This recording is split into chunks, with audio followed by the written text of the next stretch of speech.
Hi, Dawson. Thank you so much for recording with me today. How's your day going?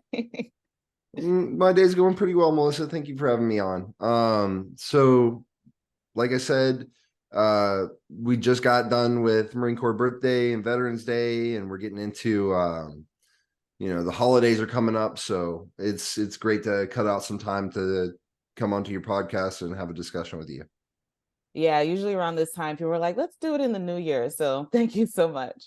Um, so I really want to start off by asking, what is your first memory of money?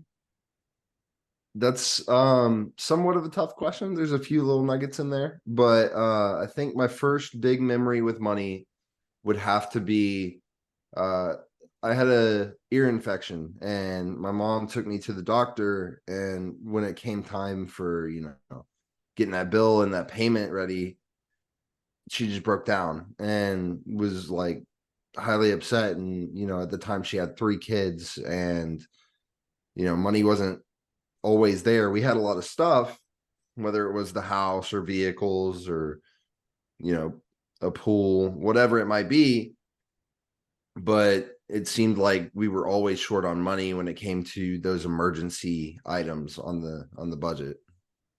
Hmm. So was it something that she talked to you about or just something that you observed as a child? How old were you? Do you remember? I had to be like single digit age, like 8 or 9. Mm. But I know that a lot of growing up, and especially like learning about how money worked as a dynamic in our family versus how money worked overall, a lot of lessons had to be learned because observation was the primary way that I learned money at first. But we'll get into more of the situations that I grew up around and how they vary money wise, because there were a lot of different things that I learned, good and bad lessons. Okay, well, share. Let's get into it. Share what were some of those situations. Were they before this experience or more so after?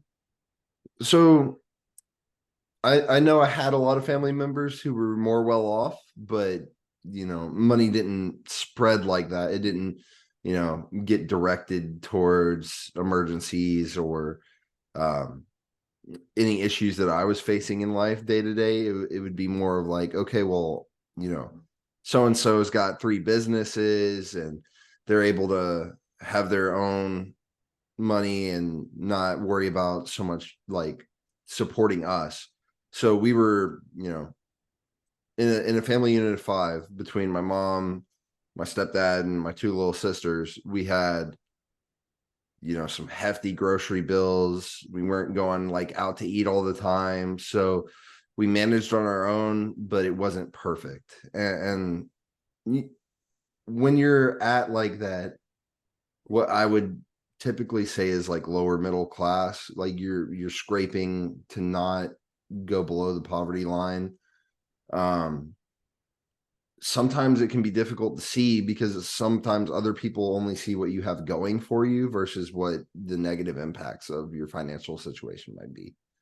So when we'd have to ask for money or like seek family members that might be able to help us, it was always like feeling like a burden and the feelings of like guilt for not having what we needed to survive or what we needed to um, take care of certain things. For instance, my sisters had surgeries that the medical bills would really rack up, um, or even just like day-to-day things like field trips and like school stuff.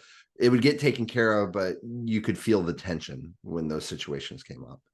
Yeah, I can definitely understand that. So were they family members who were around you often? Like, did they live near? Did you only see them during the holidays? Like, what was the dynamic with your extended family? So we all grew up in Florida. For reference, I grew up in Putnam County, which is like one of the poorer counties in the state. And I had my grandma in Gainesville. She had a big house. She had a business. She ran a laundromat that now my uncle runs, and he ran.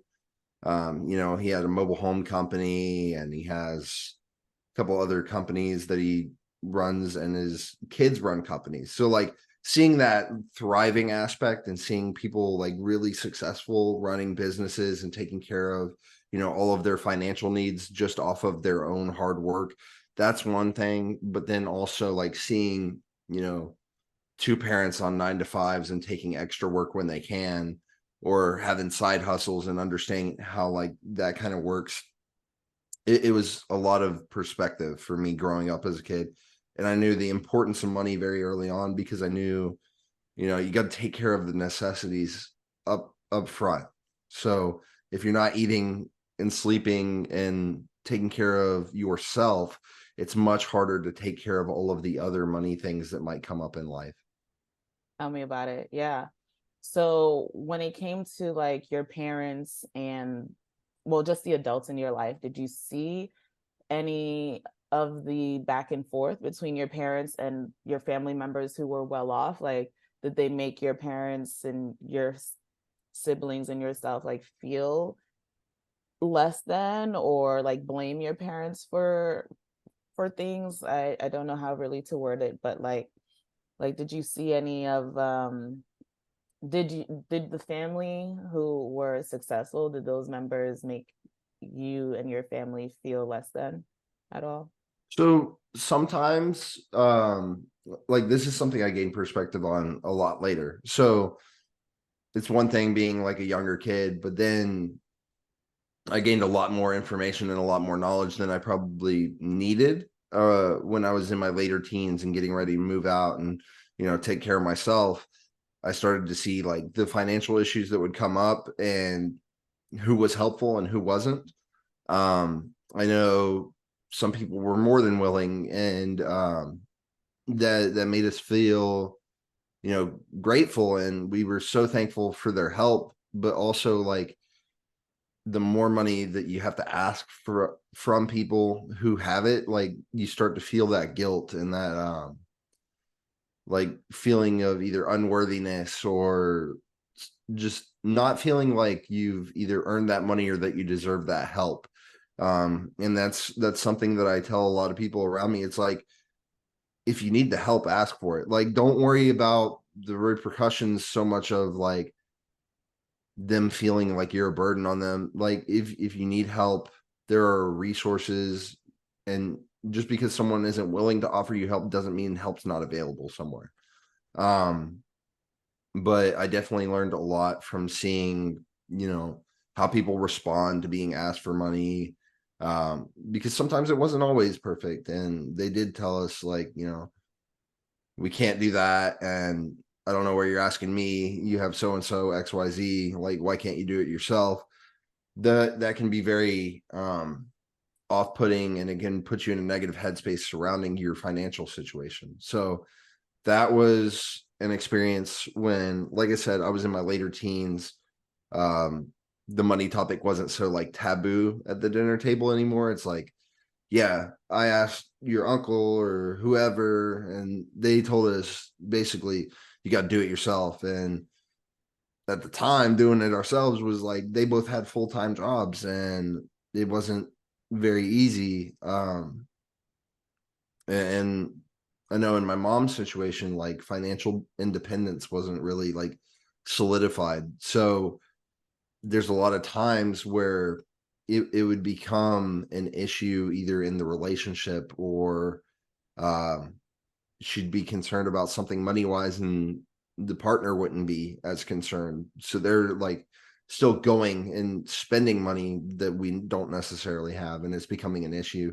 And we're not set up to where she can just like leave. She's financially dependent on that person. They're not financially responsible. So those are some lessons I started to learn about like financial abuse and financial irresponsibility. Those topics started coming into play, and understanding like you can't depend on your partner always 100% to be the provider, especially if they're not financially responsible or financially literate.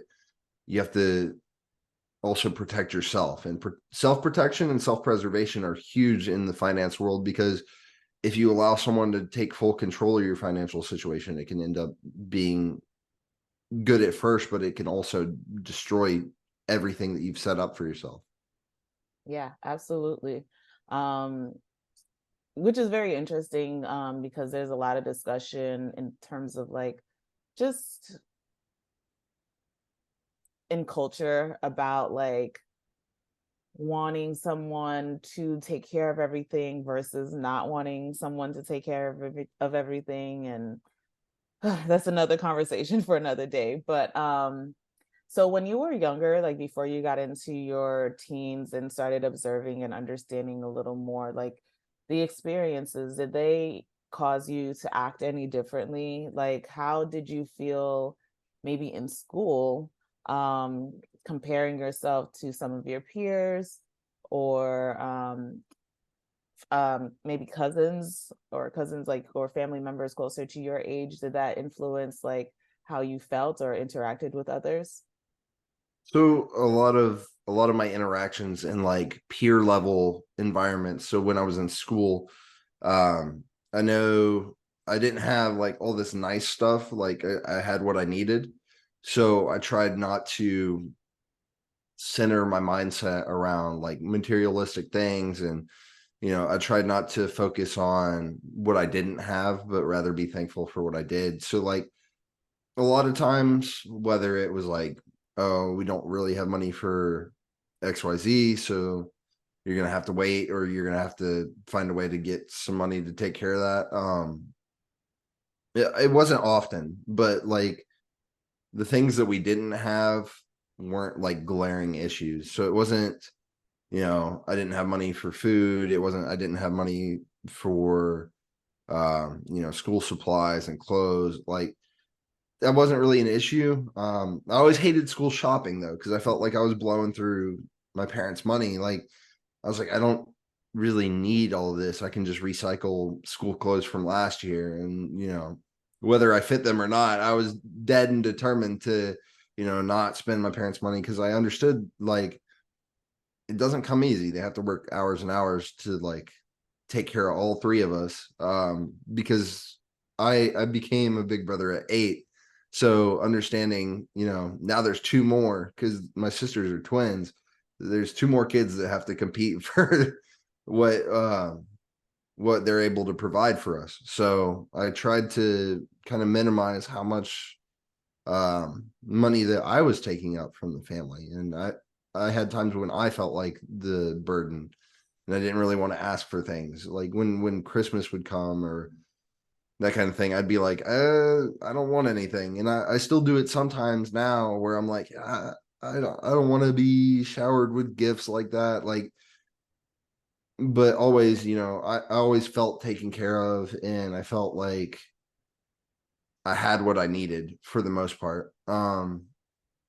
You could tell like who had more money than you when you went to school, because especially in public school, like you got kids showing up in brand new car that their parents just bought them and they're 16, and you got other kids who, this kid, as soon as he's off school, early release, he's working the farm. And you know the difference between certain financial situations. And it's not really a bad thing. It's just, it's those lessons that you have to learn in a weird environment. Like school is very judgy about money, for whatever reason, especially in public school when you're not wearing like a uniform or anything like that. Yeah. So did these experiences cause you to want to go out and make your own money as quickly as possible? Like, did you start working or try to earn money to get the things you maybe wanted, or maybe even help your family out at all?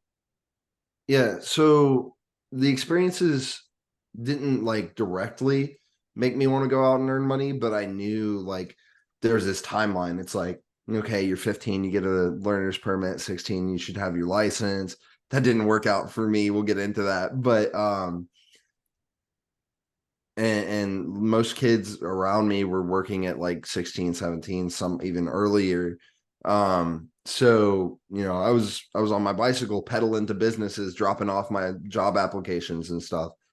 um Ended up mostly working under the table. Not a lot of people wanted someone that wasn't like out of high school yet, because either labor laws or um just some employers were kind of cagey about hiring a high schooler, especially since there's a lot of responsibility. But I did end up taking some work before I was out of school and trying to build up my own money, shop for my own groceries. Like I felt that urge to be independent from my family's financial situation so that I could just take care of myself and they wouldn't have to worry about me as much. So they were like, yeah, go grocery shopping. And I was like, ham and cheese sandwiches. That's all I need. I was very simple, basic in what I wanted. I was like, boy dinner. We're doing ham and cheese sandwiches all the time. Because that was like the cheapest ingredients. I was up in there for the ham and cheese. Yeah. Yeah. But that's the like earliest, trying to break away from the family unit kind of financial independence. That's where I started getting a taste of that.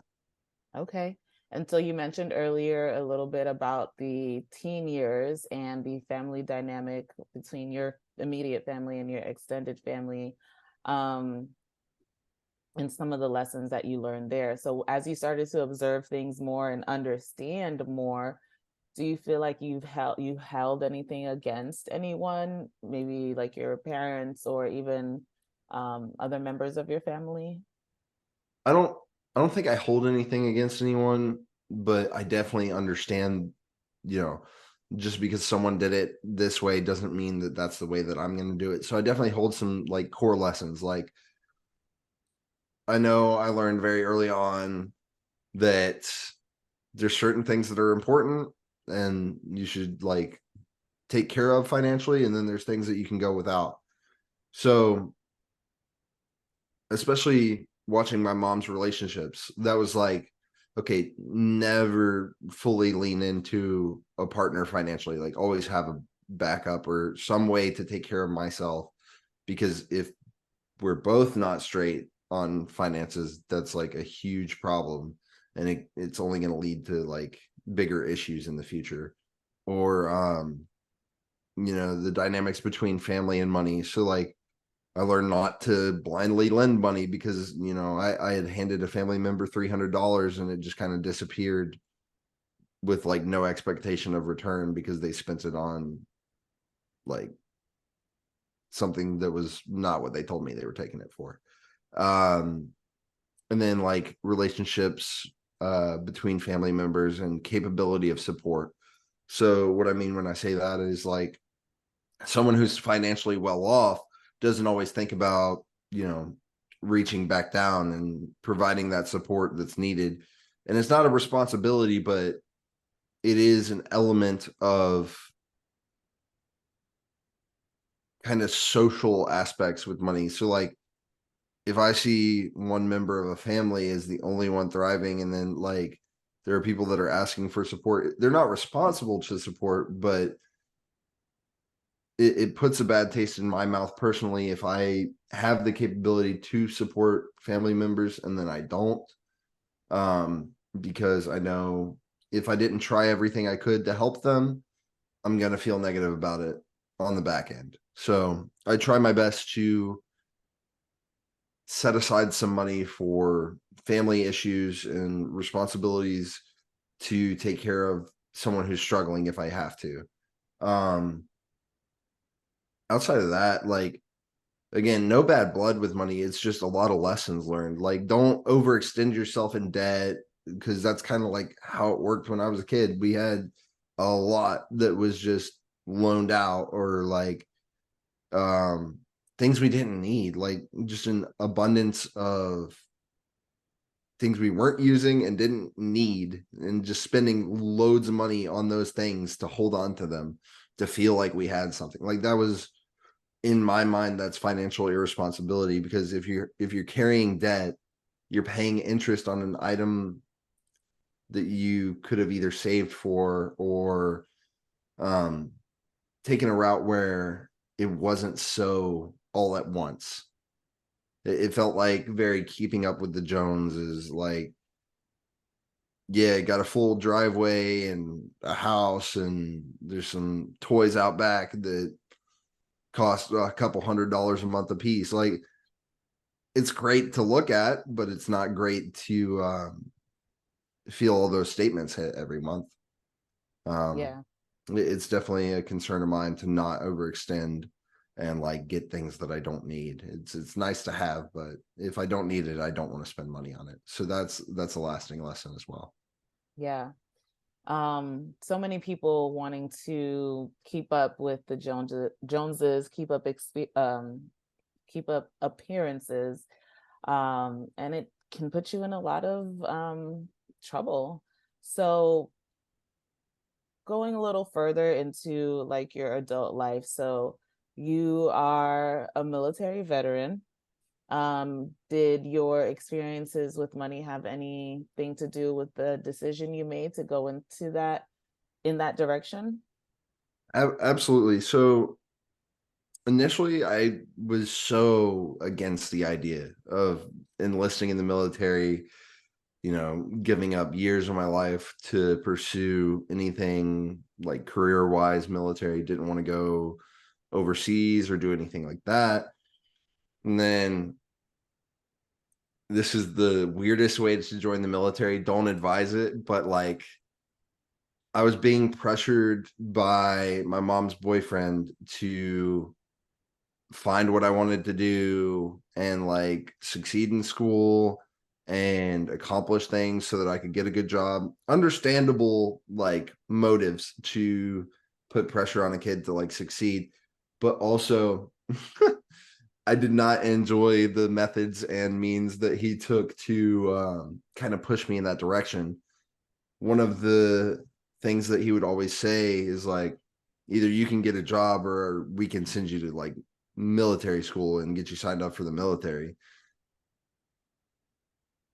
Great intentions, not the best delivery. So out of defiance, of course, I went and talked to an Army recruiter. And Melissa, I'm sure you're thinking in your head, he didn't join the Army. Of course not, because I was talking to this Army recruiter and some things that I was being told didn't line up with things that I was researching about the Army, because I didn't just go in like blindly. Um, that'll come back to bite me in a second. But uh, in between talking to the Army recruiter, I stopped next door. The Marine recruiter was in. He had all his, the pulleys are all lined up, ready to go work out and PT. And I was like, okay, cool. What's up with the Marine Corps? And then, like any good Marine recruiter, he didn't seem to care that I was there. And he was like, yeah, if you're interested, we can get you set up to go take a test, but we don't really need you. And I was like, all right, okay, I'll prove you wrong. That's cool. So built-in defiance from childhood, I was like, okay, I'll go this route, and I'll make sure that he knows that I'm like, I'm about this. I mean this, and I'm serious business about it. So went through the processing. Took a long time actually. So I was still struggling to deal with situations at home, whether that's, both of my parents' history of like substance issues, primarily alcohol. And that's where a lot of money was going to. So like home life wasn't perfect. And I was trying to graduate high school, do everything that I could to keep my grades up. But like, I'm not saying home life is the problem. A lot of it was laziness, but grades were slipping. I was fighting my way to the finish line to graduate and then see what the deal was with the Marine Corps, see if I could actually make it. Um, so a lot of fallout happened. I ended up moving out of my house before I could join the military. Um, and I kind of was on my own at that point, hopping from house to house, what I would consider like homeless but could find a couch. Um, I had family members that were willing to help. So I lived with my grandparents for, God, I want to say like a week and a half. And then things didn't work out perfectly. I felt like a burden on them. And I moved out and into a friend's house. It lasted for a while, like the better part of a year. but it would always be an issue of like, when are you getting shipped out? Like, when is this happening? And then like, I'm costing a lot in food because, growing boy, and I can eat, right? So there was financial pressure in that situation to like get me to get shipped out. And um eventually I moved away from them. Some things happened that just didn't align with anybody. We were all upset at each other. So I moved out and into my uncle's house. I was able to cool it there for a while. And eventually I did get my ship date, and I was able to go to Paris Island, which is where I first encountered a paycheck job. So the Marine Corps, first paycheck job, everything else was under the table, and kind of like away from the eyes of taxes. But I had to learn a lot about, where I wanted to go retirement planning wise. So some bigger adult questions came into the picture. Um, I was still dating my wife at that point, so I was concerned about like, okay, I know eventually she'll end up on a base with me. How do I take care of her, make sure she's set up financially? Um, a lot of lessons from the military ended up being the lessons that I carry out of the military as far as my finances. Like, I know that a lot of military members get taken advantage of financially. So it became a big priority in my life to like do what I could to learn as much about money as I could while I was in the military, whether that's IRAs and rollovers and how that works, or what are the best banking options for me? Where can I find, for instance, like even recently learning more about high yield savings accounts and what your options are. Um, 2020 was a wild year. So that I was 3 years in to being in the military. And I think everybody learned lessons about money this year in 2020. Um, because COVID happened and people were stuck at home. I'm sure everybody remembers the debacle that was GameStop and trying to crash $1 billion hedge funds on a whim because we were all stuck at home and that's all we had to do. Um, just learning how to build a portfolio of stocks and like how to navigate sales and purchases of different companies, and what an IPO was, all things new knowledge financially while I was still active duty, trying to build as much information financially as I could. Um, What did you see in terms of like the types of scams that military members were falling for? So your interest in money started when you were younger, but like what kind of continued to feed that as you were in the military and making money? Like where were your financial inspirations coming from? yeah, so we'll actually rewind a bit for that one. But in 2019, I had been on Okinawa in Camp Courtney for like just under a year, or roughly a year at that point. Um, we had a senior officer who was in charge of our unit, and he spoke, you know, to us about our finances, whether it was directly like one-on-one or it was in a group.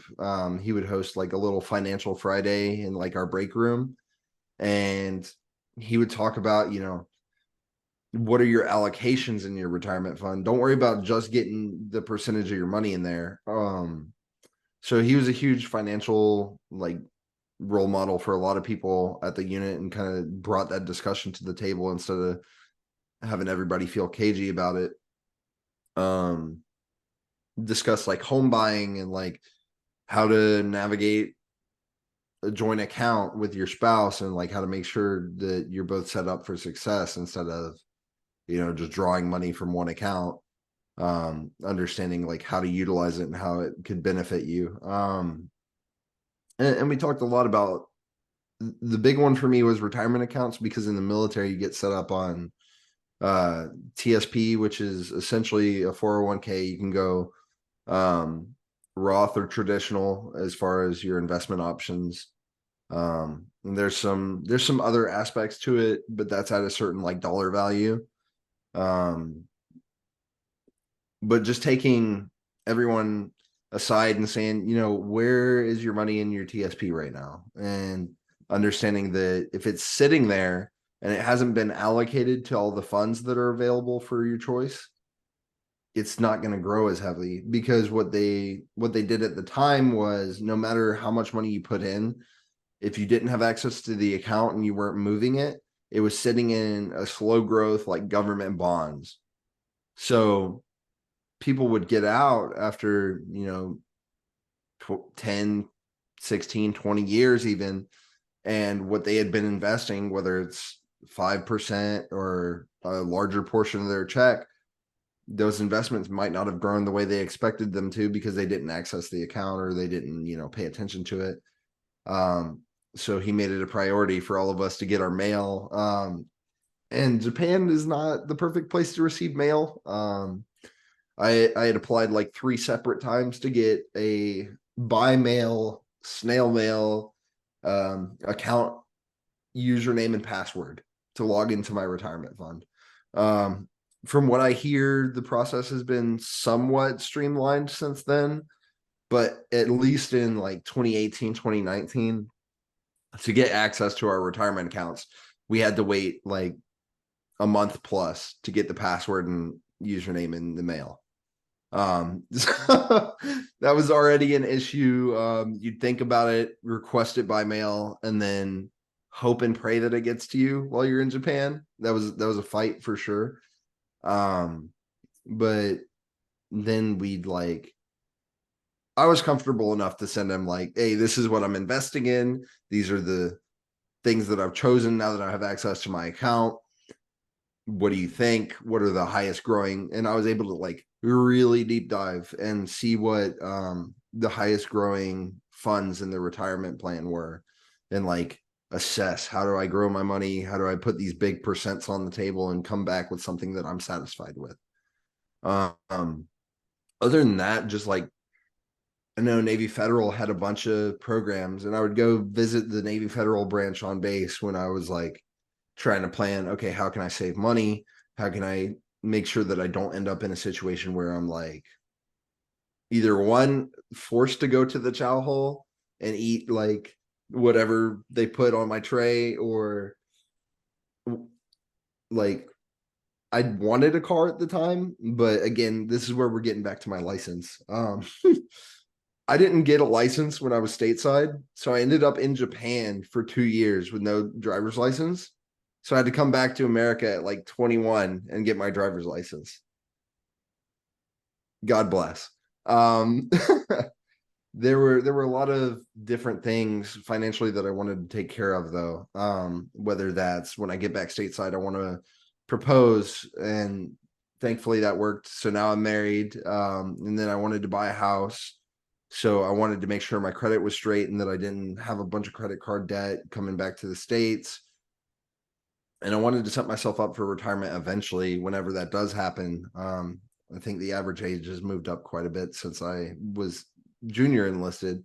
I know it was like early 50s, and now it's like very late 50s or mid 60s for average retirement age.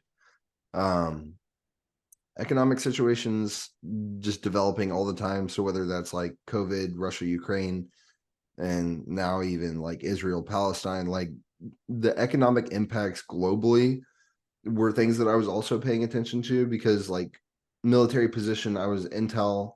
So I was like focused on, how countries relate to each other, how XYZ, this military group is doing something in this country and it's impacting like trade relations between all of these countries. Like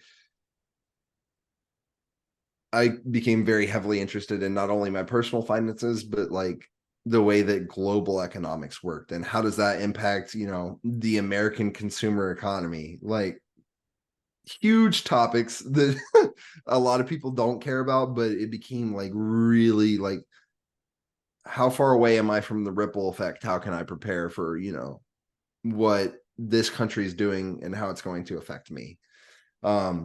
Really crazy financial planning and strategy on that. But it's just the way my weird like Intel brain works.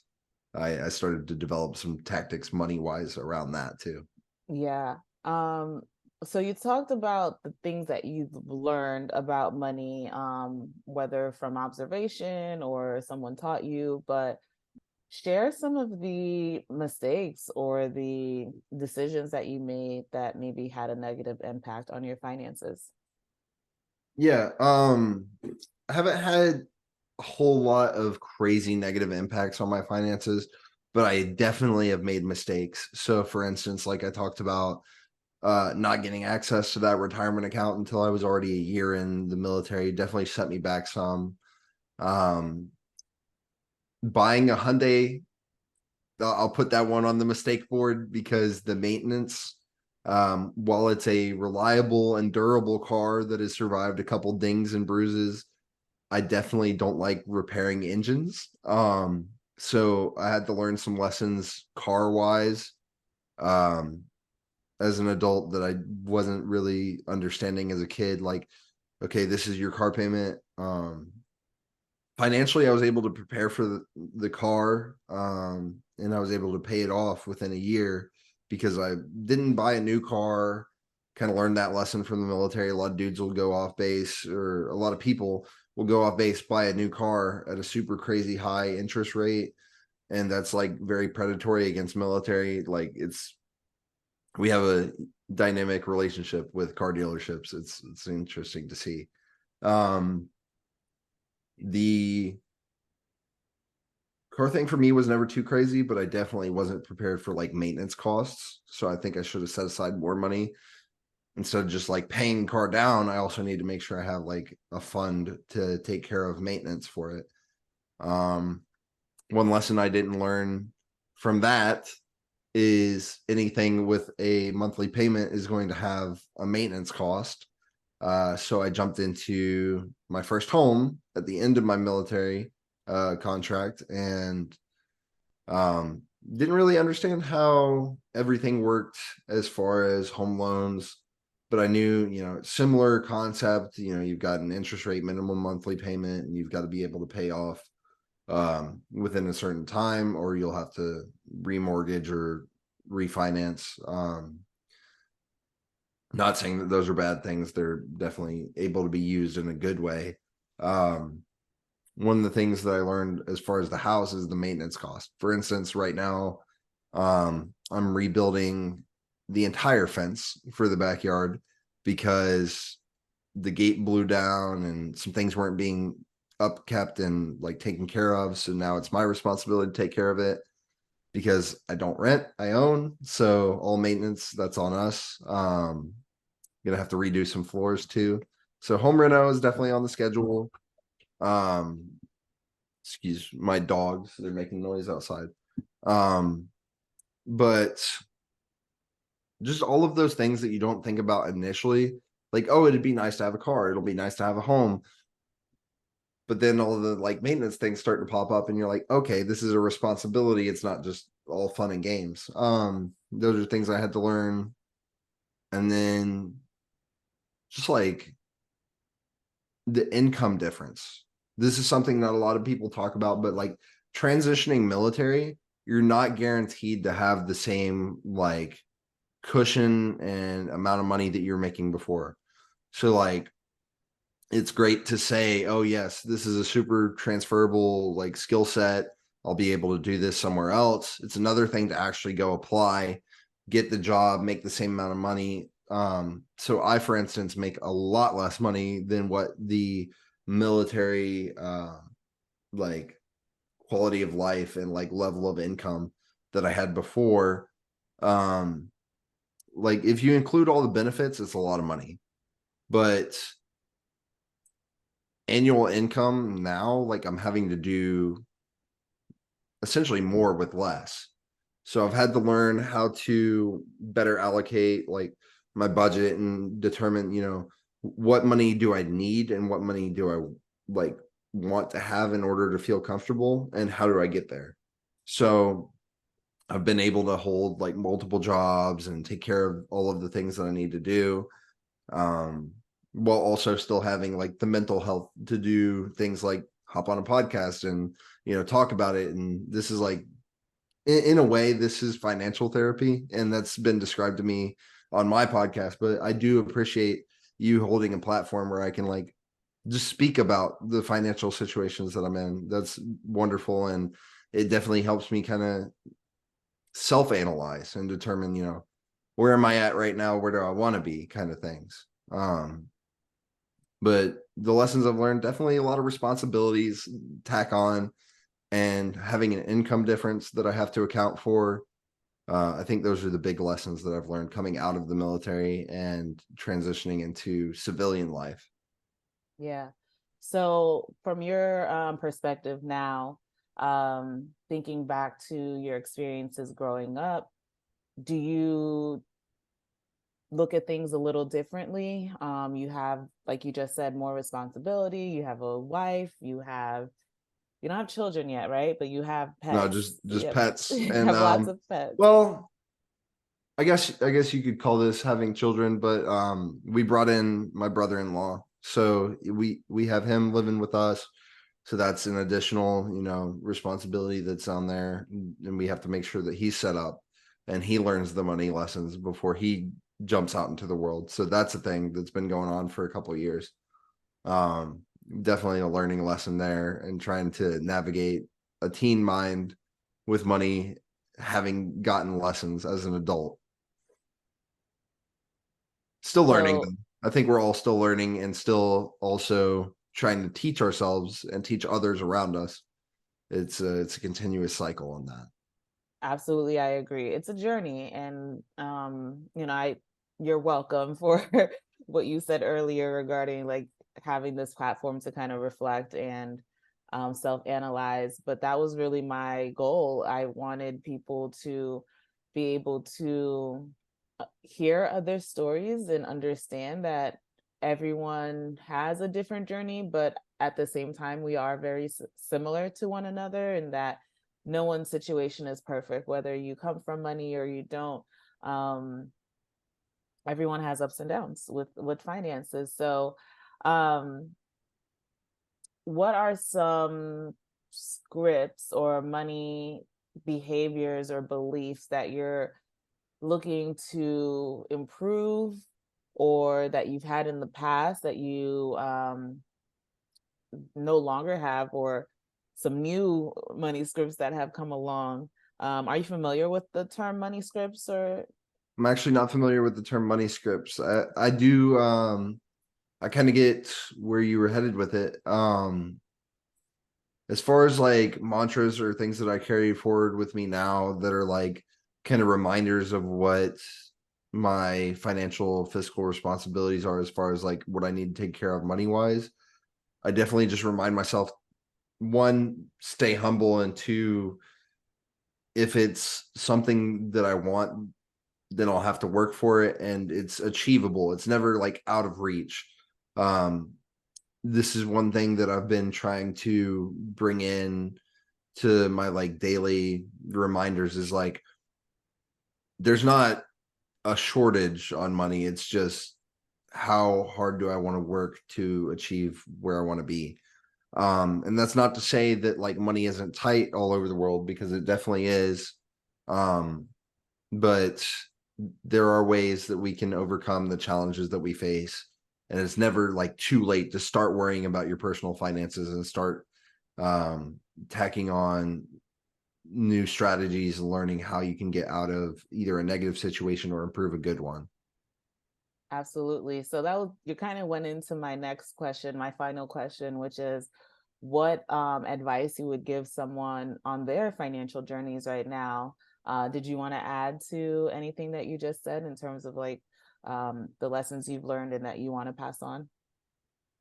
So I'll actually jump into one of the things that one of my guests said. So I'm sure you might know Hassan Thomas. So I met him at Orlando FinCon, and I had kind of been following him on LinkedIn before that. But one of the things that he said when I had him on my podcast was have a plan. Um, so not only have a plan, but if you're not already started, start now is what I will say. I will say start now, accomplish something today that you either have needed to accomplish or that you feel needs to be something that you're more focused on. Start now and start getting after your goals today, because if you don't, you're just going to keep saying, okay, one day, or I'll do that, but not right now. Like if you don't do it and you put it off, it'll never get done. So just start now, get after it. I know that's some of the stuff I've been having to remind myself lately. How does one start making a plan? How does one make a plan? I, What does I that don't look like? have a guaranteed like recipe, but definitely take a step back and look at the big picture, what's going out. I always start kind of in the budget realm. And I know a lot of people around me that I've talked to about money. That's the first place that I start with people is what's going out and what's coming in money wise. And if one of the numbers is bigger than the other and you're not happy about it, why? Um, and you can start chipping away at the problems there. And then you can look into, okay, what options can I bring in that help me move faster in the direction I want to go? So whether that's investing or another job or, some other form of income, you can always bring in new things that you haven't tried before. And if they work, great. Now you have a new like positive in your life. If they don't, okay, at least you tried it and move on to the next thing. I definitely think that you can start implementing things today that you haven't. I definitely think you can start looking at the bigger picture. And once those two things are in motion, then you can start worrying about like what are the things that I want to do, what are the things that I've always wanted to do that are important to me, and you can work towards those goals. But if you don't have a foundation, if you're not like looking at the big picture and understanding what's coming in, what's going out, and you're not trying new things to better your situation, then don't jump immediately to like, what's that big pie in the sky? What's your goal? Um, I am much more of the planning type, and I don't like to set goals until I have determined what's realistic and what's not. And then I don't like to get too ambitious on a goal. I do like to say like shoot for the moon, shoot for the moon, land in the stars, but I'm so much more planning oriented, and I like to have all of the tools that are at my disposal so that I can work towards something, and then I can, try new things as they come along. Those are my big two. Yeah, what they say, right? Fail to plan, plan to fail. And one of the best ways is to start by taking a step back and looking at where you are now to determine where you want to go. So I completely agree with what you're saying. Please share with the listeners what you're doing now and how they can keep up with you. Absolutely. So, to anyone listening, and again, thank you, Melissa, for providing your platform. I've had a great time. Anyone listening, you can find me at Spare Change Podcast or Dawson Black on LinkedIn. I'll share most of my financial discussions there, as well as on Instagram. Not really so much TikTok. I'm trying. I know it's one of those things that I should be doing, but YouTube, Spotify, all of the distribution platforms that Spotify offers. You can hear me ramble. Hopefully, some of it makes sense, and look forward to recording more in the future.